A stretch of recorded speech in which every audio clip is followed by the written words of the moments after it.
Hey guys, welcome back to my channel. My name is Mike. You guys are rocking with me on Mike's Intellectual Corner. On today's episode, we are diving back into history matters. This is Hiroshima after the bomb. Without further ado, we're just going to dive right into it. Let's roll.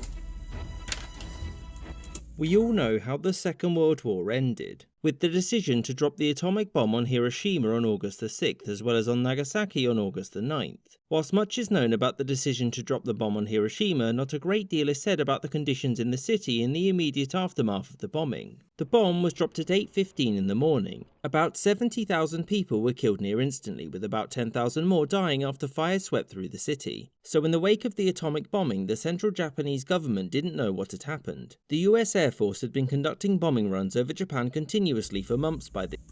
Yeah, it's kind of crazy to think about that. You know what I'm saying? Here in our little timeline or whatever, we actually had two nuclear apocalyptic scenarios, and that, I mean, obviously it gets talked about a lot, but it doesn't get talked about like super a lot. I feel like I mean, you can make movies out of this. You know what I'm saying? And it's yet to happen. Kind of crazy to think about. But Been conducting bombing runs over Japan continuously for months by this point, and the alarm wasn't really sounded until the army garrison at Hiroshima stopped reporting in. After many hours of not being able to get a response, army chiefs opted to send a recon plane to see what had happened. The recon pilot saw the mushroom cloud from over 100 miles away, but before he could return to Tokyo to say what had happened, President Truman had announced the bombing to the world. Unsurprisingly, the Japanese government was completely unprepared for this event, and early rescue efforts were poor. In fact, the first people the government sent there were atomic scientists to determine whether or not the Americans were lying. So the humanitarian response in the city was pretty awful, and the reason why was that the death toll included many of the city's high-ranking officials as well as medical and military personnel. That and the fact that the building where rescue efforts were supposed to be coordinated from no longer existed. Most of the city's civilian survivors fled to the surrounding countryside, where infrastructure and the availability of food and medical supplies was extremely poor. Perhaps the most famous man to flee the city was Tsutomu Yamaguchi, who, after suffering serious burns, decided to seek safety in his hometown of Nagasaki. He survived both atomic bombings. Hiroshima and relief efforts there were plagued with supply issues.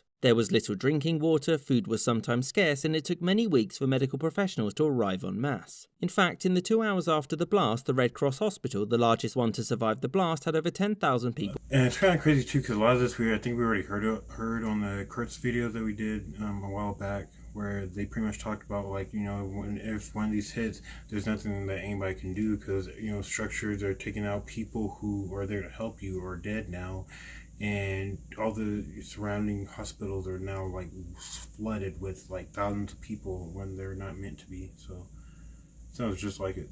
So the largest one to survive the blast had over 10,000 people visit. It had a capacity of 600. The man who led relief efforts within the city was a man called Shinzo Hamai, who basically worked for weeks straight attempting to fix infrastructure and save as many people as possible. His initial efforts were undermined by the fact that relief was organised through the Japanese army, and given that they intended to keep fighting the war, supplies and potential relief workers were directed elsewhere. And also, in case you're wondering, the radiation dissipated very quickly, barring a few areas of the city, and so it wasn't lethal to stay there. The city remained in its bleak state for about 2 months, when after the Japanese surrender, the city was occupied by the American military and aid became much more readily available. You should also know that the Americans pursued a policy of heavy press censorship concerning the after effects of the bombings, and thus many in Japan were unaware of how bad things were in Hiroshima. So people didn't really start to return to Hiroshima for a couple of years, and most settled in the outskirts of the city. In 1947, Hamai became Hiroshima's first democratically elected mayor, and he tried to work with the American occupying forces to improve relations. The Japanese didn't start the process of rebuilding the city proper until 1949, and it would be many more years until the city recovered to its pre-war population. Hiroshima and its people had endured unimaginable tragedy, and remembering the stories of men like Hamai and Yamaguchi. Yeah, they definitely need to make a movie about Yamaguchi. I'm just saying, that's like a missed opportunity, like a mug. Like, that's too interesting of a story, you know what I'm saying? Are important when looking at the atomic bombings. I hope you enjoyed this episode. Alright guys, we'll go ahead and end it right there. So yeah, like I said, they definitely gotta make a movie on that, because they're just missing out. And at this point, we already know they're just remaking stuff anyway, so why not? Anyway, thank you guys again for joining me on another episode of Mike's Intellectual Corner. Don't forget to like, comment, subscribe. I'll see you guys on another one. I'm out.